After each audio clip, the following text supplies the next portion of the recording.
Salam, hər vaxtınız xeyir. Deməli, mən sizə bu günlərim Konstitusiyanın 40 maddəsinin izahını verəcəm. Konstitusiya sözünün mənasını ilk növbədə bilək. Konstitusiya sözünün mənası qorumaq, yaratmaq, təsis etmək mənası verir. Və Konstitusiya normativ hüquqi aktlar içərisində ən yüksək normativ hüquqi aktımızdır və Azərbaycan ərazisində birbaşa hüquqi qüvvəyə malik olan aktımızdır. Konstitusiyanı hazırlayan məhz subyekt komissiyadır. Komissiya sədr edən subyekt isə Heydər Əliyev sədri ilə konstitusiyamız hazırlanmışdır. Konstitusiyamız məhz dəyişiklik var, bir də konstitusiyamıza əlavələr var. İlk öncə biz bilməliyik ki, konstitusiyamız nə zaman qəbul edilib? Konstitusiyamızın qəbul edilmə müddəti noyabr ayının 12-sindədir, ümumxalq səsverməsində, yəni referendumla konstitusiyamız qəbul edilmişdir. 95-ci ilin noyabr ayının 27-sində isə qüvvəyə minmişdir. Məhz 15 gün sonra qüvvəyə minmişdir. Nəyə görə konstitusiyamız 15 gün sonra qüvvəyə minmişdir? Çünki normativ hüquqi aktlar haqqında Konstitusiya qanununda qeyd olunur ki, Konstitusiyamızın normativ hüquqi akt olduğuna görə normativ hüquqi aktlar özündə başqa qayda nəzərdə tutulmayıbsa, dərc edildiyi gün qüvvəyə minir. Məhz Konstitusiyamız noyabr ayının 27-sində dərc edilmişdir, dərc edildiyi gündən də qüvvəyə minmişdir. Konstitusiyamıza dəyişiklik var və konstitusiyamıza əlavə var. Bunların hər biri fərqli situasiyadır. Məsələn, konstitusiya dəyişiklikdən nə başa düşür? Biz onun fərqini bilməliyik. Konstitusiya dəyişiklik məsələn, fikir versəz 24-cü maddə 3 bənddən ibarətdir. Əgər mən bura 4-cü bəndi yazıramsa, bu konstitusiyaya əlavədir. Çünki mən bura bənd artırıram. Amma yox, hər hansısa bir 3 bəndin içərisində söz çıxardıb söz əlavə edirəmsə və ya hər hansısa bir sözü dəyişdirəmsə, bu konstitusiya dəyişiklik hesab olunur. Məhz konstitusiyamıza dəyişikliklər belə deyək də, müddətlərə baxsaz hər biri 7 ildən biridir. 2002-ci ildə ilk dəyişiklik, yəni avqust 24-də konstitusiya dəyişiklik olmuşdu. 2009-cu ildə isə həm əlavəmiz, həm dəyişikliklərimiz olmuşdu. 2016-cı ildə isə sentyabr 26-sında eyni qayda konstitusiyanın qəbulu, konstitusiyanın əlavə dəyişikliklər qeyd olunmuşdur. Konstitusiyamızın bu hissəsi nə adlandırılır? Preambula adlandırılır və ön söz mənası verir. Və bu hissə konstitusiyamızın giriş hissəsidir, yəni birinci hissədir. Konstitusiyamız belə deyək də, bu hissə o dərəcə vacibdir imtahanda? Xeyr, vacib deyil. Çünki niyə? Qəbul dərəcə bu hissədən sual tipi gəlir. Amma ümumi olaraq bu barədə məlumatlı olaq. Çünki burada deyir ki, özünün çox əsrlik dövlətçilərlə davam etdirərək kim? Xalq. Düzdürmü? Azərbaycan Respublikasının dövlət müstəqilliyi haqqında konstitusiya aktında əks olunan prinsiplərə əsas götürərək bütün cəmiyyətin və hər kəsin firavanlığının təmin edilməsinə arzulayaraq ədalətin, azadlığın təhlükəsiz bərqə edilməsini istəyərək keçmiş, indiki və gələcək nəsillər qarşısında öz məsuliyyətini anlayaraq suveren hüquqdan istifadə edərək təntənəli sürətdə niyyətlərini bəyənib. Niyyətlər hansılardır bəs? Azərbaycan dövlət müstəqilliyidir, suverenliyidir və ərazi bütövlüyünü qorumaqdır. Demokratik quruluşa, bəzən bunu tələbləri çaşdırmaq üçün qəbulda teokratik verirlər. Diqqətli olun. Teokratik başqa bir şeydir, demokratik başqa şeydir. Teokratik din xadimi tərəfindən idarə olunan sistemdir. Məsələn, Vatikan teokratik quruluşa malikdir. Amma demokratik isə xalqın seçdiyi səlahiyyətli nümayəndələr Azərbaycanı, yəni xalqımızı idarə edir. Vətəndaş cəmiyyətinin bərqə edilməsinə nail olmaq, xalqın iradəsinin ifadəsi kimi qanun aliliyini təmin edən hüquqi dünyəvi dövlət qurmaq, dünya dedikdə din dövlətdən ayrıdır. Yadda saxlayın, biz dini qaydalarla və ya şərəf qaydalarla ölkəmizi idarə eləmirik. Ədalətli iqtisadi və sosial qaydalara görə hamının layiqli həyat səviyyəsini təmin etmək, ümumbəşər dəyərlərə sadiq olaraq bütün dünya xalqları ilə dostluq, sülh və əmin-amanlıq şəraitində yaşamaq, bu məqsədlə qarşılıqlı fəaliyyət göstərmək. Bu yuxarı sadaldığım hər bir ülvi niyyətlər ümumxalq səsverməsi referendum yolu ilə bu konstitusiyaya əsasən qəbul edilmişdir. Konstitusiyamız 5 bölmədən ibarətdir, 12 fəsildən ibarətdir, 158 maddədən ibarətdir. 5 bölmənin adlarını bilməyiniz vacibdir. Amma fəsil adlarını bilməyiniz o dərəcə vacib deyil. Amma 158 maddədə isə hardasa 30 maddədir ki, onların adlarını bilməlisən. Bu dediyim 30 maddənin məhz 23-ü ümumi müddəarı maddəsi əhatə edir. Yəni ilk 23 maddənin adlarını daha əzbər bilməlisən. Niyə? Çünki o maddələr əlavə edilə bilməyən maddələr və dəyişə edilə bilməyən maddələri özündə əks etdiyinə görə birinci bölmə. Ona görə birinci bölmədə olan maddələrin adlarını əzbər bilməyin vacibdir. Yerdə qalan 7-8 maddə isə oxşar maddələrdir deyə onları da əzbər bilməyiniz vacibdir. Məsəl üçün, mülkiyyət maddəsi var, mülkiyyət hüququ var. Bunu qəbulda fərqləndirməyi bilməlisən. Və yaxud da nikah hüququ var, ailə, uşaq və dövlət maddəsi var. Bunu fərqləndirməyi bilməlisən. Çünki orada oxşar müddəalar mövcuddur. Yenə də biz onları onsuz da növbəti dəfə izahlar verdikcə o hissələri bir-bir qeydləyəcəyik. Deməli, hakimiyyətin mənbəyi nədir? Dövlət hakimiyyətinin yeganə mənbəyi Azərbaycan xalqıdır. Bax, diqqətli olun. Xalqın yerinə bəzən millət yazırlar və tələbəni çaşdırmaq üçün. Millət dedikdə etnik mənsubiyyət nəzərə alınır. Məsələn, Tatar milləti, Ləzgi milləti, Avar milləti. Amma xalq dedikdə Tatarı da, Ləzgisi də, Avarı da Azərbaycan xalqının tərkib hissəsi hesab olunur. Azərbaycan xalqı ərazidə və ondan kənarda yaşayan, Azərbaycan dövlətinə və qanununa tabe sayılan vətəndaşlardan ibarətdir. Düz 2023-də 2 qəbul sualında məhz bu hissədən sual gəlmişdi. Vətəndaşların yerinə qeydləmişdi şəxslərdən ibarətdir. Diqqətli olun, şəxslərdən yox. Şəxslər demək ümumi anlayışdır. Məsələn, ərazimizdə əcnəbi də qanuna tabe sayılır da, ərazidən əcnəbi də dövlətə tabe sayılır da. Amma əcnəbi o demək deyil ki, bizim xalqımızın tərkib hissəsidir. Diqqətli olun, vətəndaşlarımızdan ibarətdir. Yəni, şəxs verdiyi halda bu fikir səhv hesab olunur. Bu isə beynəlxalq hüquqla müəyyənləşdirilmiş normalara istisna etmir. Xalqın suveren hüququdur da sərbəst və müstəqil öz müqəddəratını həll etmək, öz idarəetmə formasını müəyyən etmək Azərbaycan xalqının suveren hüququdur. Xalq öz suveren hüququnu diqqətli olun. Bilavasitə ümumxalq səsverməsi, referendum, ümumi bərabər birbaşa seçki hüququ əsasında sərbəst gizli şəxsi səsvermə yolu ilə seçilmiş nümayəndələr vasitəsilə həyata keçirir. Qəbulda nə edirlər? Bəzən qəbulda yuxarıda biz nəyi qeyd edirik? Xalqın tərifini qeyd edirik. Düzmü? Azərbaycan xalqı. Azərbaycan xalqın tərifi qeyd olunur. Gətirilər məsələn, xalq yazılan yerlərə xalqın tərifini vermişlər 2023-ün qəbulların içərisində. Yazmışlar ki, sərbəst və müstəqil öz müqəddəratını həll etmək, öz idarəetmə formasını müəyyən etmək, düzdürmü? Ərazidə və ondan kənarda yaşayan, dövlətinə və qanuna tabe sayılan Azərbaycan vətəndaşlarının suveren hüququdur. Fikir düzdür. Sadəcə nə ediblər? Xalq sözünü xalqın tərifi ilə əvəz ediblər.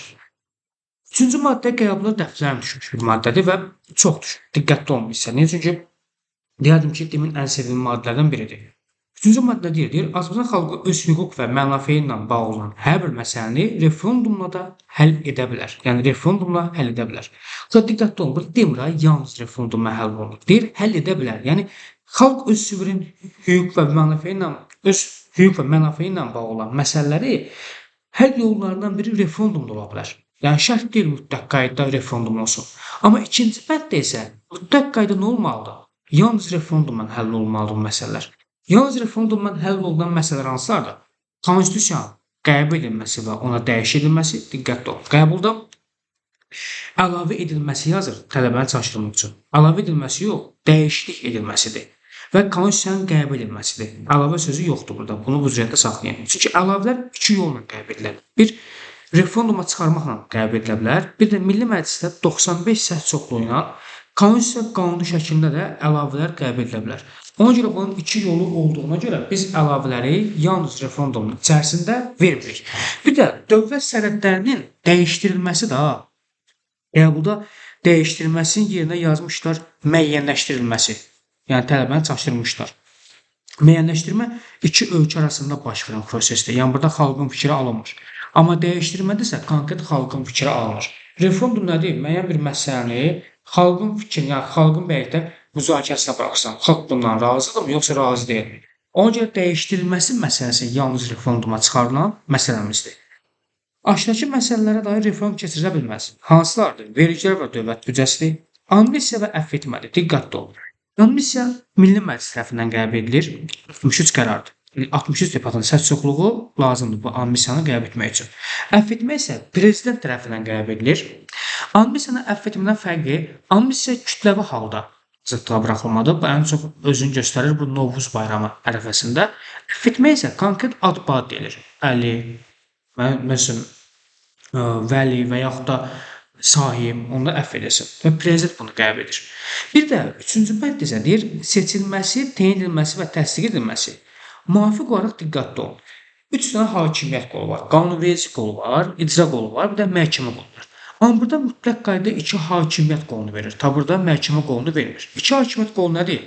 Qanunverici və icra hakimiyyət orqanlarının səlahiyyətlərinə aid edilmiş vəzifəli şəxslərin seçilməsi, təyin edilməsi və təsdiq edilməsi kimi məsələlər reforma çıxarıla bilməz. Burada sənə nə demək istəyir? Demək istəyir ki, məsələn, baş nazirin vəzifə təyin olunması, bunu reforma çıxara bilməzsən. Və yaxud da yerli icra başçısının vəzifə təyin olunması, reforma çıxara bilməzsən. Və yaxud da ombudsmanın seçilməsi, reforma çıxara bilməzsən. Yəni bunları konkret seçən subyekt kimdir? Təyin edən subyekt kimdir? İki dənə hakimiyyət qolu, qanunverici və icra hakimiyyəti qolları.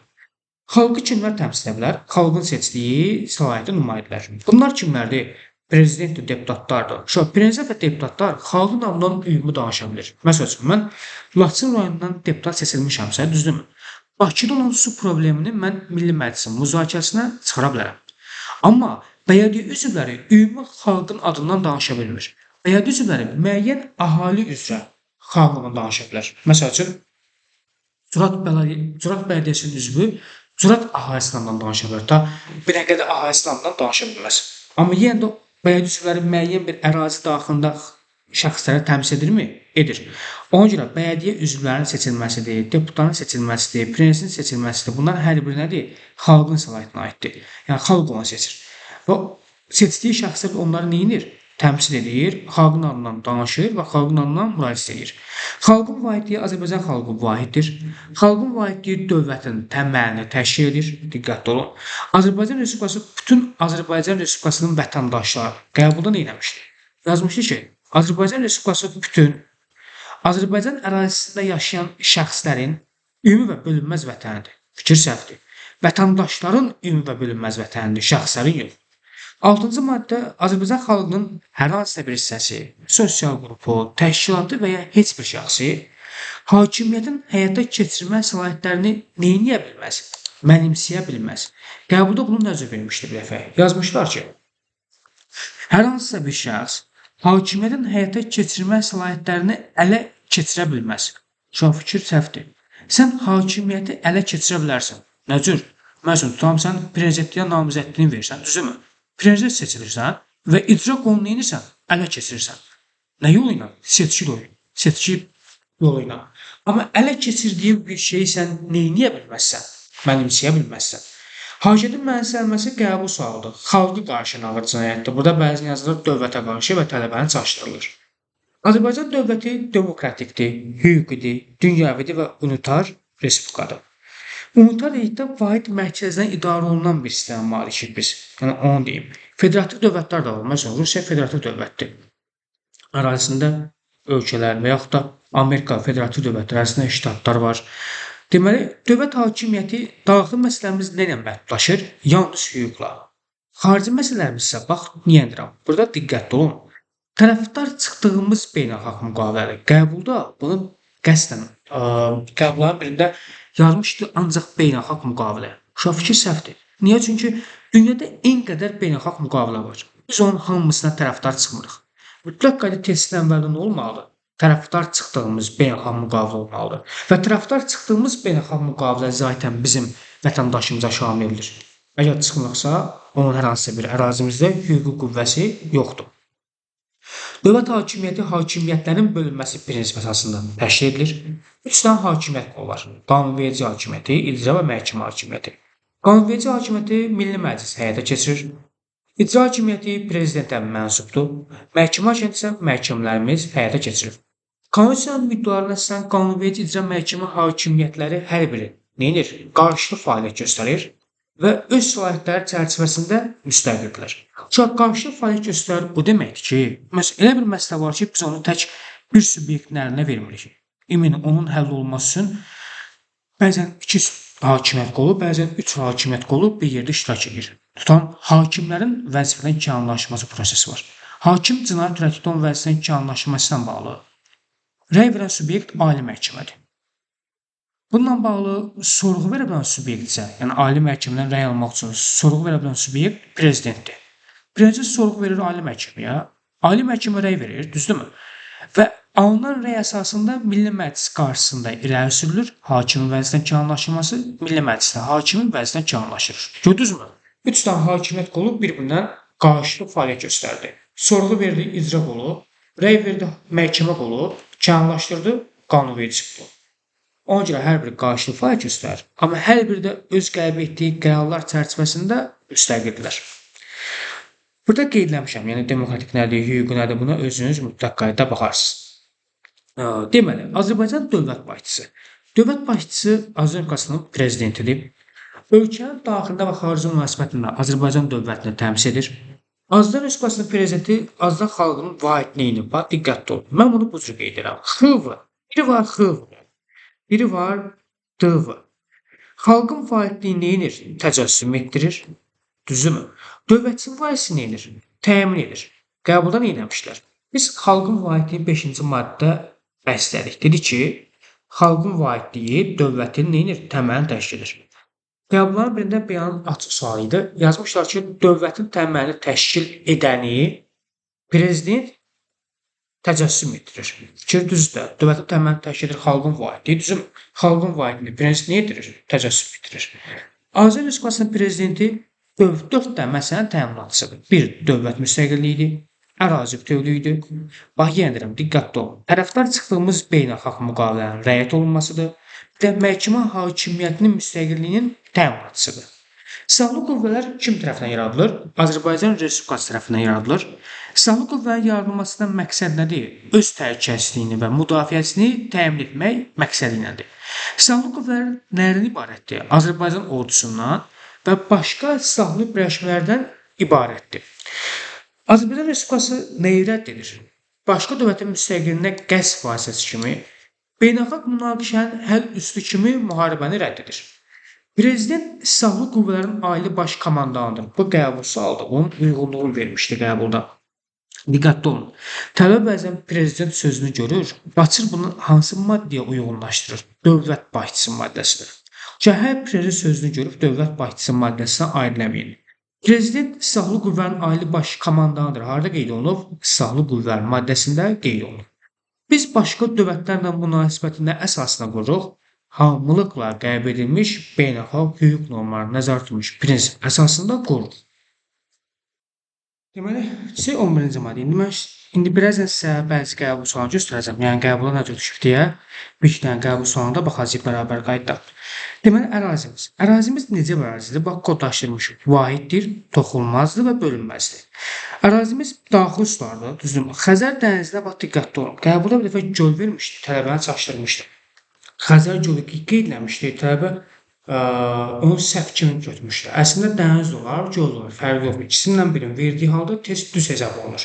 Xəzər dənizinin və ya da gölünün Azərbaycanda mənsub, bax burada mənsub sözü mütləq qayda olmalıdır. Çünki Xəzər dənizi ümumi olaraq bizim dənizimiz deyil. Müəyyən bir hissəsi bizə aiddir. Bizə mənsub olan bölməsi və üzərindəki hava məkanı Azərbaycan ərazisinin tərkib hissəsidir.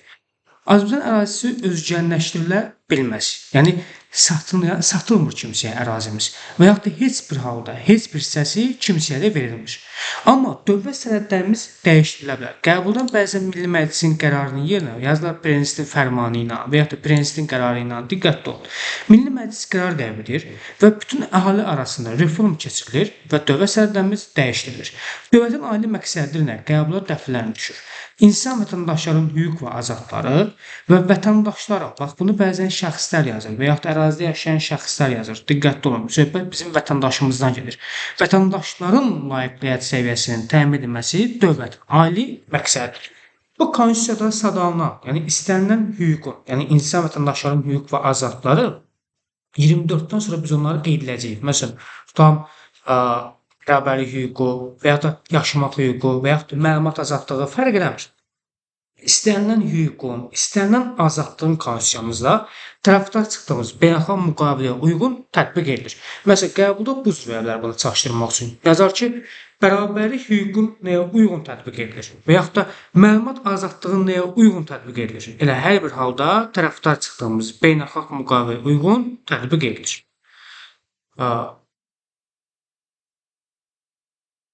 Bir də var mülkiyyət maddəsi.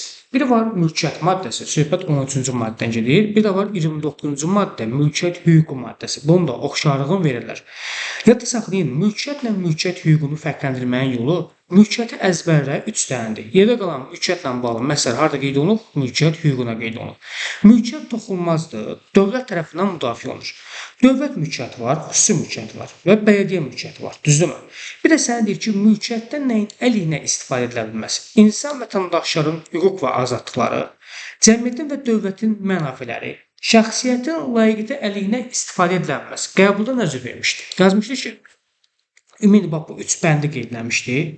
Qeyd etmiş ki, insan vətəndaşların hüquq və azadlıqları, cəmiyyətin və dövlətin mənafeləri, şəxsiyyətin layiqiyyəti əleyhinə istifadə edilə bilməyən mülkiyyət gətirib bu birinci bəndlə birləşdirmişdi. Yazmışdı, toxunulmazdır və dövlət tərəfindən müdafiə olunur. Fikir düzdür. Onsuz da Azərbaycanda mülkiyyət formalaşırsa, bu tələblərə cavab verən mülkiyyət formalaşa bilər. Və bu tələblərə cavab verən mülkiyyət də toxunulmaz olur və dövlət tərəfindən müdafiə olunur. Təbii ehtiyatlar hər hansısa fiziki və hüquqi şəxsin hüquq və mənafeyinə xələl gətirmədən Azərbaycan Respublikasına mənsubdur. Bəzən bunu xalq yazırlar. Diqqətli olun. Xalq yox, Respublikaya mənsubdur. 15-ci maddə. İqtisadiyyatın inkişafı müxtəlif mülkiyyət növlərinə əsaslanaraq xalqın rifahının yüksəldilməsinə xidmət edir. Bəzən bunu yazırlar ki, dövlət mülkiyyətinə əsaslanaraq və yaxud da bələdiyyə mülkiyyətinə əsaslanaraq xidmət edir yazır tələbəni çaşdırmaq üçün. Diqqətli olun. Müxtəlifə əsaslanır və xalqın rifahının yüksəldilməsinə xidmət edirdi burada. Azərbaycan dövləti bazar münasibətləri əsasında sosial-ekonomik iqtisadi inkişafına şərait yaradır. Azad sahibkarlığa təlimat verir. Nəyə yol vermir? İnhisarçılığa və haqsız rəqabətə yol vermir. Yəni monopoliyaya yol vermir. Dövlət nəyin qayğısına qalır? Qəbula dəfələrlə düşüb. Bax bu hissə. Bunu diqqətli oxuyun. Bəzən tələbə bunu oxumur və yadda saxlamaq istəmir. Amma girdiyim qəbulların içərisində ən azı 4 qəbulda bu sualı görmüşəm. Azərbaycan dövləti xalqın və hər bir vətəndaşın rifahının yüksəldilməsi, onun sosial müdafiəsi, layiqli həyat səviyyəsinin qayğısına qalır. Azərbaycan dövləti kodlaşdırmışı mədəniyyət, təhsil, səhiyyə, elm, incəsənətin inkişafına yardım göstərir. Ölkənin təbiətin, xalqın tarixi, maddi, mənəvi irsini qoruyur. Cəmiyyətin əsas özəyi kimi ali dövlətin nəcür himayəsindədir, xüsusi himayəsindədir. Bax, diqqətli olun burada. Yəni, bunu bəzən başqa sözlərlə əvəz edə bilir. Məsələn, cəmiyyət yox, yazır məsələn, dövlətin əsas özəyi kimi. Yəni, diqqətli olun, cəmiyyətin. Uşaqların qayğısına qalmaq. Bax, bu maddəni, 17-ci maddəni qatışdırmayın 34-cü maddə ilə, nikah hüququ ilə. Oxşur deyə bir-birinə, bəzən bunun uyğunluğunu verirlər. Deməli, uşaqların qayğısına qalmaq, mən buna qırğı deyirəm. Qayğısına qalmaq görürsənsə və onları tərbiyə etmək valideyn nə olur? Ancaq borcu olur. Amma yox, əgər qayğı göstərmək, qıyıcı, qayğı göstərmək qeyd olunub, qıyıcı, qeyd olunub, nikah hüququna qeyd olunub. Qayğı göstərmək həm valideynin borcu olur, həm də valideyn nə olur? Hüquq olur. Yendirəm, qıyğı, qayğısına qalmaq görürsənsə, qeyd edirsən valideyn borcu, ailə uşağı dövlət maddəsinə qeyd olunub, qayğı göstərmək qeyd olunubsa, qeyd edirsən həm valideyn hüququ, həm borcu, bu da nikah hüququnda qeyd olunur. Bu borcun yerinə yetirməsinə dövlət nəzarət edir. Valideyn və qeym olmayan, valideyn qayğısından məhrum olan uşaqlar dövlətin himayəsindədirlər. Uşaqlar hansı fəaliyyətə cəlb etmək qadağandır, qəbul sualıdır. Həyatına, sağlamlığına, mənəviyyatına, təhlükə törədə bilən fəaliyyət cəlb etmək qadağandır. 15 yaşına çatmamış, amma çatıbsa işə götürülə bilər. Çatmayıbsa uşaqların işə götürülə bilməz. Düzdür, 15 yaşlı uşaqsan öz yanında işləyə bilməzsən, yəni hər 15 yaşına çatmış uşaqla əmək müqaviləsi bağlanması icazə verilmir. Sadəcə valideyn və qayımun razılığı olduğu halda həmin şəxslər, həmin 15 yaşlı şəxs işləyə bilər, bunun əmək müqaviləsi bağlana bilər. Uşaq hüquqlarını həyata keçirməsən dövlət nə edir? Nəzarət edir. Qəbulda düşmüşdür, nəzarətin yerinə yazmışdır, dövlət müdafiə edir. Vəbşi bu maddənin yuxarısına qeyd edərsiniz, müdafiə anlayışı yoxdur. Yəni, maddə müdafiə sözü yoxdur. Məsələn, bunun yerindən müdafiə edir yazmışdır. Diqqətli olun. Bir də var din dövlət maddəsi. Baxın, din dövlət maddəsini gətirib nəyə qatışdırırlar? Vicdan azadlığına. Çünki o da dindən bəhs olunur deyə tələbə onu çaşdırır. Din dövlət maddəsini əzbərlə. Yəni, vicdan azadlığına qatışdırdığı halda bir dəfə bunu veriblər uyğunluğun və tələbə qatışdırmışdır. Yəni, heç vaxt bunu vicdan azadlığına qatışdırmır. Çünki ikisi də dindən bəhs olunur. Burada 3 bənd qeyd olunur. Din dövlətinə qeyd olunur. Deyir ki, din dövlətin ayrıdır. Bütün din etiqadları qanun qarşısında bərabərdir. Hansı dinlərin yayılması və təbliğ qadağandır? Mən buna insan deyirəm. insan layiqiyyətini alçaldan və insanpərvərlik prinsiplərinə zidd olan dinlərin və dini cərəyanların yayılması qadağandır. Dövlət təhsil sistemi var, diqqətli olun. Dövlət təhsil sistemi dünyəvi xarakter daşıyır. Harda qeyd olunub? Din və dövlət maddəsində qeyd olunub. Bunu bəzən verirlər təhsil hüququnun içərisində. Xeyr, bu təhsil hüququnda qeyd olunmur. Din və dövlət maddəsində qeyd olunur. Pul vahidimiz manatdır. Pul nişanlarının tədavvürə buraxılması, tədavvürdən çıxarılması hüququ Mərkəzi Bankın mənsubdur. Mərkəzi Bank dövlətin nə cür himayəsindədir, daha doğrusu mülkiyyətindədir. Müstəsna mülkiyyətindədir. Yəni bu isə diqqət edin. Ərazidə bax qəbul sualıdır. Ərazidə manatdan başqa pul vahidlərinin ödəniş vasitəsi kimi işlədilməsi qadağandır. Diqqətli olun uşaqlar. Nə kimi qadağandır? Ödəniş kimi. Yazmır ki, orada manatdan başqa pul vahidlərinin istifadəsi qadağandır. Bunu yazsa fikir səhv hesab olunur. Çünki ərazidə manatdan başqa pul vahidləri istifadə oluna bilər. Məsələn, tam vahid oranı dəyişdirilməsi və yaxud da dollarla vaxtı ikən indi vermirlər. Banklar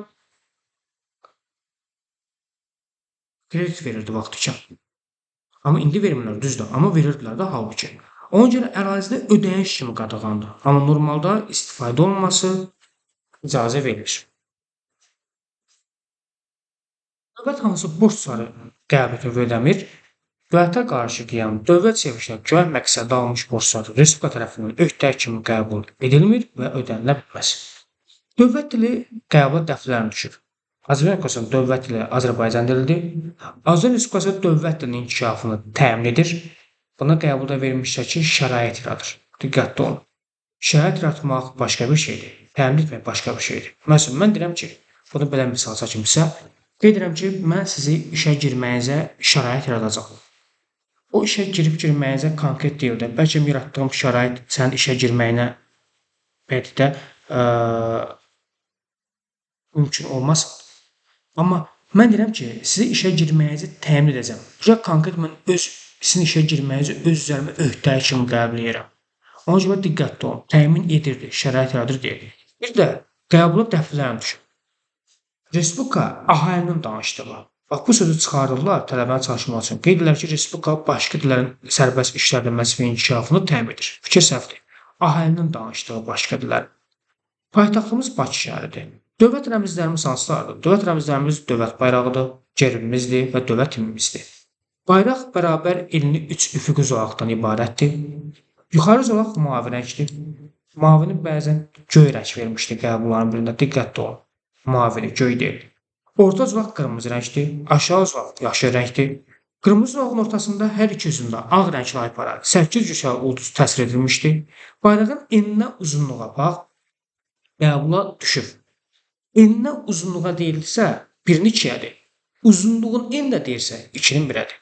Bir də dövlət bayrağıdır, dövlət gerbidir, dövlət himninin musiqi mətnin nə ilə müəyyən olunur? Konstitusiya, qanunu ilə müəyyən olunur. Bəzən bunun yerinə konstitusiya yazırlar. Diqqətli olun. Konstitusiya qanunu başqa bir situasiyadır, başqa bir aktdır, konstitusiya başqa bir aktdır. Konstitusiyamız xalq tərəfindən qəbul olunur, amma konstitusiya qanunları Milli Məclis tərəfindən qəbul olunan aktdır. Gəl buradan növbəti maddəyə, 24-cü maddə söhbət insan daşıyan hüquq və azadlıqların əsas prinsipi gedir. Və diqqətli olun, 24-cü maddənin adı oxşardır, əsas prinsipi. Bir burada oxşarlıq müdafiəsidir. Yəni bu 26-cı maddə, 24-cü maddəni fərqləndirməyi bilməlisən. Bu prinsipdir, bu müdafiəsidir. Bunu bundan fərqləndirməyin ən gözəl yolu, bunun içərisində müdafiə sözü yoxdur. O cür yadda saxlayın. Yəni 24-cü maddə, müdafiə sözü yoxdur. İnsan layiqiyyəti qorunur, qəbula vermişlər. Yazmışlar ki, dövlət tərəfindən müdafiə olunur. Axı biz qeyd edirik, müdafiə sözü yoxdur. Aydın olun. İnsan layiqiyyəti qorunur və ona hörmət edilir. Hər kəsin doğulduğu anlamda toxunulmaz, pozulmaz, ayrılmaz hüquq və azadlıqları vardır. Hüquq və azadlıqlar hər kəsin cəmiyyət və başqa şəxslər qarşısında məsuliyyətini və vəzifələrini aid edir və diqqətli olun. Cəmiyyətdə formalaşdıran şəxslərdir. Yəni insanlar da belə deyək. Şəxs dedikdə söhbət insandan gedir. Qəbulda dövlət yazmışdı. Diqqətli olun, dövlət yox. Cəmiyyət və başqa şəxslər, yəni insan qarşısında məsuliyyət və vəzifəni aid edir. Hüquqdan və sürü istifadəyə yol verilmir. Bərabərlik hüququ. Hamı qanun və məhkəmə qarşısında bərabərdir. Kişi ilə qadın eyni. Bax, biri var ərlə arvad söhbətləri, biri var kişi ilə qadın söhbətləri. Kişi ilə qadının eyni hüquq və azadlıqları var, ərlə arvad isə bərabərdir. O nikahda qeyd olunur. Yəni bunu bu cürə saxlamalar. Kişi neçə hərflidir? 4 hərfli, düzdürmü? Nədir? Eynidir. Bərabərsə ərlə arvaddadır. Doğru getdi. Dövlət irqindən, etnik mənsubiyyətindən, dilindən, cinsindən hamısını saymıram. Yəni bu qeyd olunanların hər birindən asılı olmayaraq hər ikisinin hüquq və azadlıqlarının bərabərliyinə təlimat verir. İnsan vətəndaşlarının hüquq və azadlıqları irqi, etnik, dini, dil, cins, mənşə, əqidə, siyasi, sosial məsuliyyətə görə məhdudlaşdırmaq qadağandır. Bu yuxarıda qeyd olunanlara görə, kimsə, yəni qeyd olunan səbəblərə görə kimsəyə zərər vurula bilməz və yaxud da güzəşt və imtiyaz verilə bilməz. Və yaxud da hər hansı bir güzəşt və imtiyaz verilibsə, ondan imtina oluna bilməz. Bu da nəyi demək istəyir? Məsəl üçün, ola bilər ki, sən belki də əmlak vəziyyətin çox qəşəngdir, düzdürmü?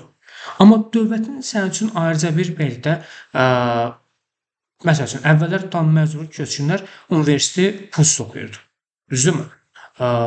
Onlar məsələn, hər hansısa bir pul ödəmirdi universitetin illərlə tutan pullu düşürdülərsə, hər hansısa bir ixtisasa, onun pulunu da ödəmirdilər. Hər hansısa bir rektor çıxıb deyənməzdi ki, sənin əmlak vəziyyətin yaxşıdır, sən ona görə pul ödə. Xeyr, elə şey yoxdur. Çünki bu dövlət tərəfindən verilən nədir? İmtiyazdır onlara. Ona görə kimsə bu imtiyazdan sənin əlindən ala bilməz. Və yaxud da qeyd olunan səbəblərə görə də kimsə sənə artıq imtiyaz verilə bilməz və yaxud da hər hansı güzəşt verilə bilməz. Hüquq və vəzifələrlə bağlı qərarlar qəbul edən dövlət orqanları, dövlət hakimiyyəti sahiblərinin daşıyıcılarla münasibətdə hər ikisinin bərabər hüquqları təmin edilir. Sağlamlıq imkanları məhdud olanlar, onların məhdud imkanlara görə həyata keçirilməyə çətinləşən hüquq və vəzifələrdən başqa, bu konstitusiyada təsdiq olunmuş bütün hüquqlardan istifadə edir və vəzifələri daşıyırlar. 26-cı maddə bunu qatışdırmayım mütləq qayda 24-lə. Dediyim kimi 24-ün bunu fərqləndirməyin ən gözəl yolu 24-lə 26-la. Müdafiə sözüdür. Yəni müdafiə hər ikisinin qanunla qadağan olunmayan üsul və vasitələrlə öz hüquq və azadlıqlarını müdafiə etmək hüququ var. Dövlət hər ikisinin hüquq və azadlıqlarının müdafiəsinə təminat verir. Yaşamaq hüququ. Hər ikisinin yaşamaq hüququ vardır. Dövlətdə silahlı basqın zamanı düşmən əsgərini öldürür. Bir də üzr sayın. Burada diqqətli olun. Qəbulda vermişdir. Yazmışlar ki, yaşamaq hüququna aid deyil. Yazmışlar ki, hər ikisinin təhlükəsiz yaşamaq hüququ var. Şurada diqqətli olun. Təhlükəsiz sözü yoxdur axı. Hər ikisinin yaşamaq hüququ var. Doğru getdi. Və dövlətdə silahlı basqın zamanı düşmən əsgərin öldürülməsi, məhkəmənin qanuni qüvvəyə vermiş hökmünə əsasən ölüm cəzasının tətbiqi, qanun nəzərdə tutulmuş digər hallar istisna olmaqla, yəni bu hallarda sənin yaşamaq hüququna toxunula bilər. Amma yerdə qalan hallarda isə hər bir şəxsin yaşamaq hüququ toxunulmazdır. Müstəsna cəza tədbiri kimi ölüm cəzası tam ləğv edənədək, yəni bizə ölüm cəzası düzdür, ləğv olunur, yəni tətbiq olunmur 98-ci ildə. Amma konstitusiyamızdan çıxarılmayıb. Sadəcə ölüm cəzasının ləğv olunmasının səbəbi nə idi? Biz Avropa Şurasına qəbul olmaq üçün bizə qoyulan tələblərdən biri də bu idi ki, ölüm cəzasını ləğv edək, biz səni şuraya qəbul edək. Biz ölüm cəzasını ləğv etdik və şuraya üzv olduq. Amma sabah üçün ölüm cəzası tətbiq oluna bilər. Problem deyil. Amma üzv olduğumuz müddət ərzində tətbiq oluna bilməz.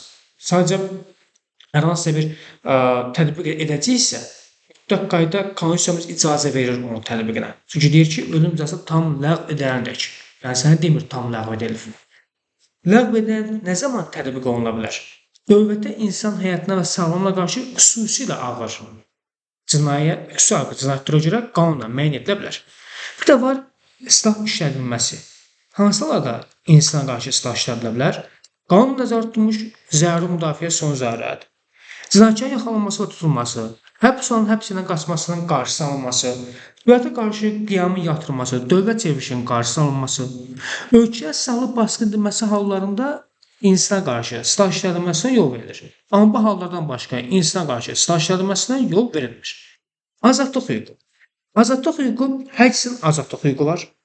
Azadlıq hüququ nə zaman məhdudlaşdırıla bilər?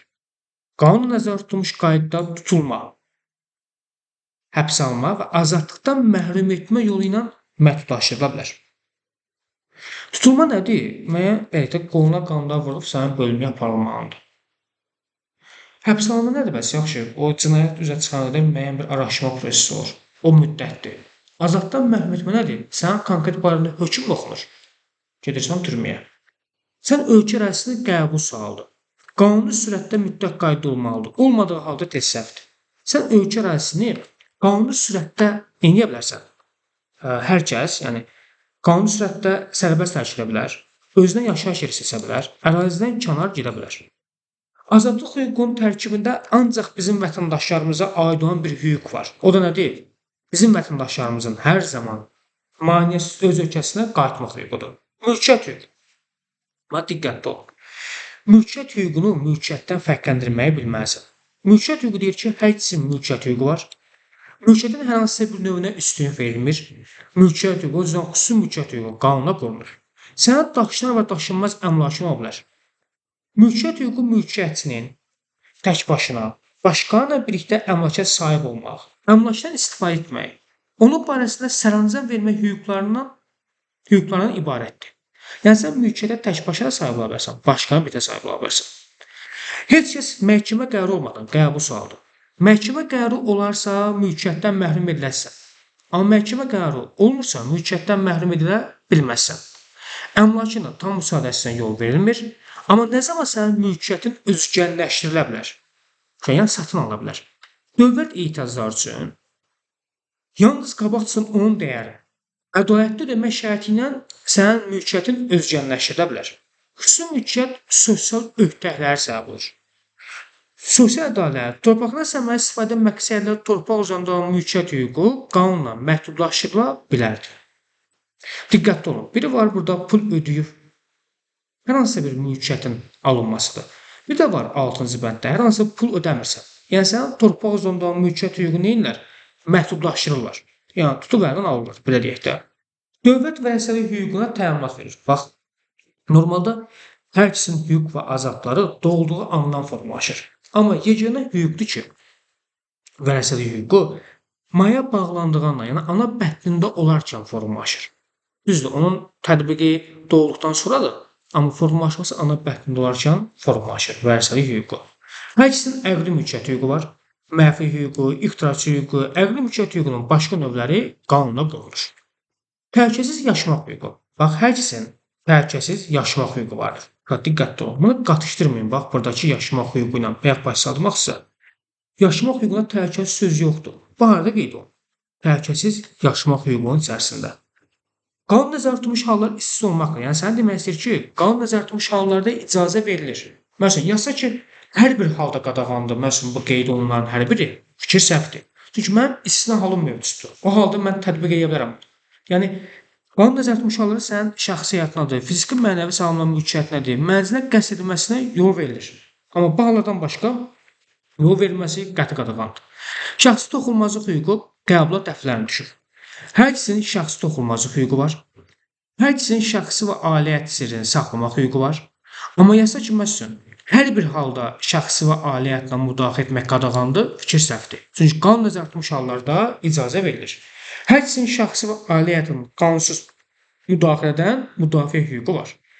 Razılığın olmadan kimsə sənin şəxsi həyat haqqında məlumat toplanmasına, saxlanılmasına, istifadəsinə, yayılmasına yol verilir. Qanun verilmiş hallar istisna olmaqla diqqətli olun. Qanun nəzərdə tutulmuş hallarda yol verilə bilər. Bu istisna olanlara diqqətli olun ha. Məsələn, bütün hallarda yazır bunun yerinə, hər bir halda yazır. Axı mənim istisna halım mövcuddur axı, yəni icazə verilən halım mövcuddur. Amma bu qanun verilmiş hallar istisna olmaqla onun xəbəri olmadan, etirazına baxmadan izlənilə bilməz, video, foto çəkişə və səs yazısına, digər bu cür hərəkətlərə məruz qoyula bilməz. Hər ikisinin yazışma, telefon danışıqları, poçt, teleqraf, digər rabitə vasitələri ötürülən məlumatların sirrini saxlamaq hüququnu dövlət təminat verir. Bu hüquq qanunla nəzərdə tutulmuş qaydada nə zaman məhdudlaşdırıla bilər? Cinayət. Cinayətin qarşısını almaqdan ötürü və cinayət işinin istintaqı zamanı həqiqət üzrə çıxarmaqdan ötürü məhdudlaşdırıla bilər.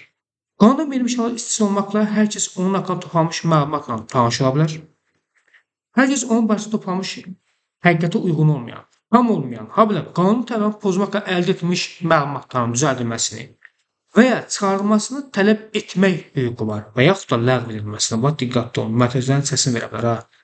Ləğv edə bilərsən və ya çıxarda bilərsən. Yəni bunu tələb edə bilərsən. Qanunda verilmiş hallar istisna olmaqla üçüncü şəxslər haqqında məlumat alınmaq məqsədilə elektron formada və ya kağız üzərində aparılan informasiya ehtiyatlarına daxil olmaq qadağandır. Məlumatın aid olduğu şəxs buna razılığı aşkar ifadə etdiyi hallar, ayrıseçkiyə yol verilmək şərti ilə anonim xarakterli statistik məlumatların emalıdır. Qanun yol verir digər hallar istisna olmaqla, informasiya texnologiyalarında şəxsi həyata, cümlədən əqdəyə, dini və etnik mənsubiyyətə dair məlumatların açıqlaması üçün istifadə edilə bilməz. Fərdi məlumatlar dairəsi, bax qəbul sualıdır. Fərdi məlumatlar dairəsi, onların emalı, toplanması, ötürülməsi, istifadəsi və mühafizəsi nəyə müəyyən olunur? Qanuna müəyyən olunur. Hər ikisi mənzil toxunulmazlıq hüququ var. Bax diqqətli olun. Bunu qatışdırmayın mənzil hüququ ilə. Çünki mənzil hüququ da var növbəti maddələrdə. Mənzil toxunulmazlıq hüququ da var. Təbii bunu qatışdırır. Bunu fərqləndirməyi bilin. Qanun bax bunu bu cəhətə saxlayın da. Mənzilə qəsd görürəmsə, bax burada mənzilə söhbət olunmuşdur deyə söhbət təhlükəsiz yaşamaqdan gedir. Mənzilə qəsd sözünü görürsənsə, bu harda qeyd olunur? Təhlükəsiz yaşamaq hüququnda. Amma iradə sözünü görürsənsə, bunu belə yadda saxlayın da. İradənin mənzili toxunulmazdır. Demək, iradə söhbətini görəmsə, harda qeyd olunacaq? Mənzil toxunulmazlıq hüququnda qeyd olunacaq. Amma məhkəmə qərarı varsa, qanun verilmiş hallarda sən mənzildə yaşayanların iradəsinə zidd mənzilə daxil ola bilərsən. Nikah hüququ qəbula dəflərini düşür. 17-ci maddə, yəni ali uşaq və dövlət maddəsi ilə bunu fərqləndirməyi bilməlisən. Hər ikisinin qanun nəzərdə tutulmuş yaşa çatdıqda, bax 18 yaş yox ha, qanun nəzərdə tutulmuş yaşa çatdıqda, yəni bəzən bu yaş endirilə bilir. Məsələn, hamilə qalma kimi hallar olduqda, bəzən bu yaş 17 yaşa endirilə bilir. Qanun nəzərdə tutulmuş yaşa çatdıqda ailə qurmaq hüququ var. Nikah könüllü razılıq əsasında bağlanılır. Heç kəs zorla evləndirilə bilməz və ərə verilə bilməz. Nikah və ailə dövlətin himayəsindədir.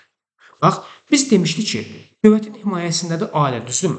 Amma ailə uşaq və dövlət maddəsində biz onu nə tür qeydləmişdik? Qeydləmişdik ki, cəmiyyətin əsas özəyi kimi ailə, düzdürmü? Cəmiyyət sözü görürsənsə, ailə uşaq və dövlət maddəsində qeyd olunur. Cəmiyyət sözü yoxdursa, ancaq bu bəd qeyd olunursa, nikah və ailə dövlətin himayəsindədir, bu qeyd olunacaq nikah hüququnda. Yəni, təbii bunu oradakı bədlə qatışdırır. Diqqətli olun. Bu fikrə düzdür, yəni nikah və ailə dövlətin himayəsindədir. Analıq, atalıq, uşaqlıq, bax bunu qatışdırmayın ailə, uşaq və dövlət maddəsində. Bu da qeyd olunub nikah hüququnda, qanuna mühafizə edilir. Dövlət, bax, az təminatlı yox ha, çox uşaqlı ailələrə, az təminatlı vermişdi qəbulda. Çox uşaqlı ailələrə yardım göstərir nikah hüququnda. Ərlə arvadın hüquqları bərabərdir. Uşaqların qayğısına qalmır. Dedik ki, qeyd olunub ailə, uşaq və dövlət maddəsində valideyn borcu oldanacaq. Amma qayğı göstərmək qeyd olunub nikah hüququnda həm valideynin borcu olur, həm də valideynin hüququ olur. Valideynə hörmət etmək, onların qayğısına qalmaq uşaqların borcudur. 18 yaşına çatmış əmək qabiliyyətli uşaqlar. Əmək qabiliyyəti, bax diqqətli olun. Əmək qabiliyyətli uşaqlar. Burada qəbulda bu sözü çıxartmışdılar. Əmək qabiliyyətli uşaqlar, əmək qabiliyyəti olmayan valideynləri saxlamağa borcludur. Bütün valideynləri yox. Əmək qabiliyyəti olmayan valideynlərdir. Əmək nəyə əsasıdır? Fərdi və ictimai rifahın əsasıdır. Hər kəs əmək olan qabiliyyəti əsasında sərbəst surətdə özünə fəaliyyət növü, peşə, məşğuliyyət və iş yeri seçmə hüququ vardır. Heç kəs zorla işlədilə bilməz. Əmək müqaviləsi sərbəst bağlanır. Heç kəs əmək müqaviləsi bağlamağa məcbur edilə bilməz. Amma nə zaman sən məcburi əməyə cəlb edilə bilərsən? Məhkəmə qərarı əsasında şərtləri və müddətləri qanun nəzarətindən məcburi əməyə cəlb etmək, hərbi xidmət zamanı səlahiyyətli şəxsin əmrlərini yerinə yetirmək, fövqəladə və hərbi vəziyyət zamanı vətəndaşa tələb olunan işləri gördürmək hallarında yol verilir. Hər kəs təhlükəsiz və sağlam şəraitdə işləmək, heç bir aidiyyətçilik qoyulmadan öz işinə görə dövlətin müəyyənləşdirdiyi minimum əmək haqqı miqdarından az olmayan haqq almaq hüququ vardır. İşsizlərin dövlətdən sosial müavinət almaq hüququ var. Bu qeyd olunub əmək hüququnda. Bunu götürməyin sosial təminat hüququnda. Yəni bu əmək hüququna qeyd olunub. Dövlət nə üçün bütün imkanlarını istifadə edir? İşsizliyin aradan qaldırması üçün. Tətil hüququ hər kəs tək başına və başqanın birlikdə. Bunu tək başına da verə bilər və başqanın birlikdə də verə bilər. Yəni tətil etmə hüququ var. Əmək müqaviləsi əsasında işləyənlərin tətil etmə hüququ neyirlər? Məhdudlaşdırıla bilər. Demir, yoxdur. Deyir, məhdudlaşdırıla bilər. Qanun nəzarət etmiş halda. Amma konkret kimlər tətil edə bilməz?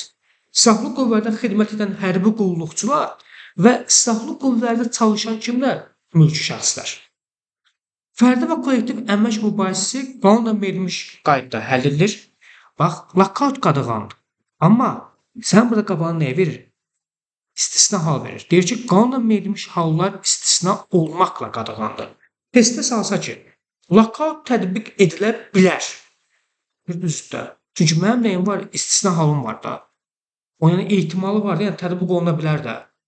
Məsələn, bunu testə versə düz götürün. Yaxşımı? Lokal tətbiq edilə bilər fikri düzdür. Amma yazsa ki, hər bir halda tətbiq edilə bilər, fikir səhvdir. Çünki qanunla verilmiş hallar istisna olmaqla lokalın qadağandır. Lokal izahını falan burada qeyd etmişəm. Tərtib nədir, lokal nədir? Baxarsınız hissiyədə. Hər ikisinin istirahət hüququ var. Əmək müqaviləsi ilə işləyənlərin qanunla verilmiş, lakin gündə 8 saatdan artıq olmayan iş günü, istirahət və bayram günləri ildə bir dəfə 21 təqvim gündən az olmayan, bax diqqətli olun ha, ödənişli, ödənişsiz yox, ödənişli müalicət verilməsi təmin edilir. Sosial təminat hüququna gələk indi. Hər ikisinin sosial təminat hüququ var. Yardım metoduları bax qəbulda veriblər, çox veriblər özə. Yazır yaxın qohumların, dövlətin, diqqətli olun. Yardım metoduları kömək etmək ilk növbədə onların ailə üzvlərinin borcudur. Hər kəs qanunla müəyyən edilmiş yaş həddinə çatdıqda, xəstəliyinə görə, əlilliyinə görə, ailə başçılığına görə, əmək komitəliyinə görə, işsizliyinə görə, qanun nəzarət etmiş digər hallarda sosial təminat hüququna malikdir. Təqaüd və sosial əməkdaşlığın minimum məbləği qanunla müəyyən edilir. Dövlət xeyriyyəçilik fəaliyyətinin könüllü sosial sığortanın, sosial təminatın başqa növlərinin inkişaf üçün imkanlar yaradır. Sağlam ətraf mühitdə yaşamaq hüququ 9-cu maddə. Hər kəsin sağlam ətraf mühitdə yaşamaq hüququ var. Hər kəs ətraf mühitin əsl vəziyyəti haqqında məlumatı toplamaq, ekoloji hüquq pozma ilə əlaqədar onun sağlamlığa və əmlakına vurulmuş zərərin əvəzinə almaq hüququ var. Hər kəs ətraf mühitdə təbii itlərə və diqqətli olun. Qanunla verilmiş həddə qədər ziyan vura bilərsən, amma həddən artıq təhlükə törədə və ziyan vura bilməz. Dövlət ekoloji tarazlığın saxlanılması, yabanı bitkilərin, diqqətli olun, bitkilərin yabanı növü. Yabanı verilməz, tələbəni çaşdırar. Yabanı bitkilərin. Heyvanların hamısını yox, vəhşi heyvanların. Qanunla verilmiş növlərin qorunmasına təminat verir. Mədəniyyət hüququ hər kəsin mədəni həyatda iştirak etmək, mədəniyyət təsisatlarından, mədəni sərvətlərdən istifadə etmək hüququ vardır. Hər kəsin tarix, mədəni, mənəvi irsinə hörmətlə yanaşmalı, ona qayğı göstərməli və tarix və mədəniyyət abidələrini qorumalıdır.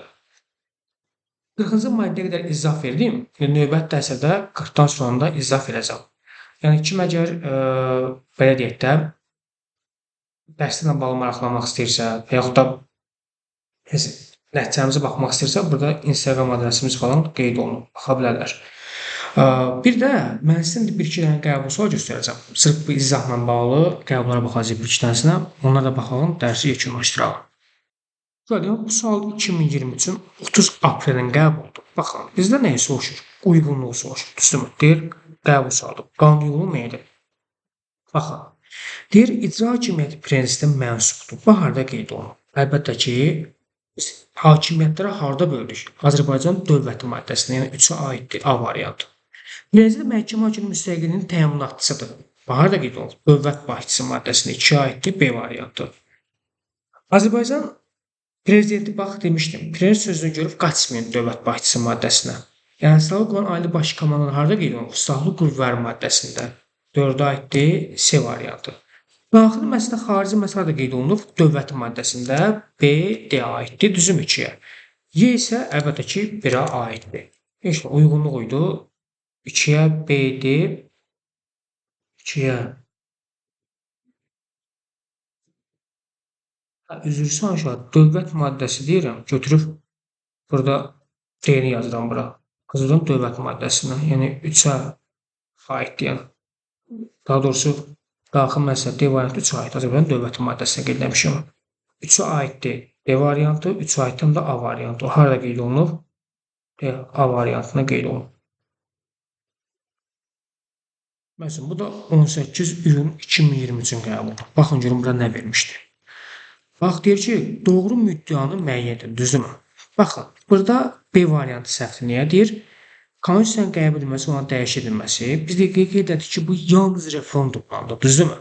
Amma burada istifa ki, referendumla da. Yalnız referendumla da, referendumla da deyil də, yəni həll yollarından bir referendum deyil. Mütləq qayda həll yolu referendumdur. Yalnız odur. Ona görə B cavabı səhvdir. Və yaxud mən sizə qeyd etdiyim kimi, məhkəmə söhbəti yoxdur burada hakimiyyətlərdə. Qanunverici icra məhkəmə, qanunverici icra söhbətləri var. Yəni seçilməsi, termin təsdiqlənməsi kimi məsələlərdə. Deyirsən, dəxilsiz bir cümlədə, yəni belə bir cümlə yoxdur heç. Yəni kitabı heç birləşdirsən belə bir cümləni çıxartmaq olmaz. Ona görə D cavabı da səhvdir, aydın məsələdir. İndi B variantına baxırsan. B cavabı nə yazır? Yazır ki, xalq sərbəst və müstəqil öz müqəddəratını əldə etmək, öz formasını əldə etmək hüququnu bilavasitə ümumi səsverməsi, referendum, ümumi bərabər birbaşa seçki hüququ əsasında sərbəst gizli şəxsi səçim yolu ilə seçilmiş nümayəndə vasitəsilə həyata keçirir. Uşaq fikir düzdür. Sadəcə neyiniflər? Açaq həmin o maddəni. Baxın, maddə 2-də sadəcə bu birinci bəndlə ikinci bəndi birləşdiriblər. Bu bənddən bu bəndi birləşdiriblər də qutarı getdi. Ona görə A cavabı nədir? Düzgün cavabdır. Yəni diqqətli olun təsəvvürçülər. Yəni qəbula birləşdirilmiş maddələrdən və yaxud da istisna qeyd etdiyim maddələrin çalışdı. Belə çətin versiyalar salınır. Ona görə mütləq qayda testləri işləyəndə yaddan işləyin.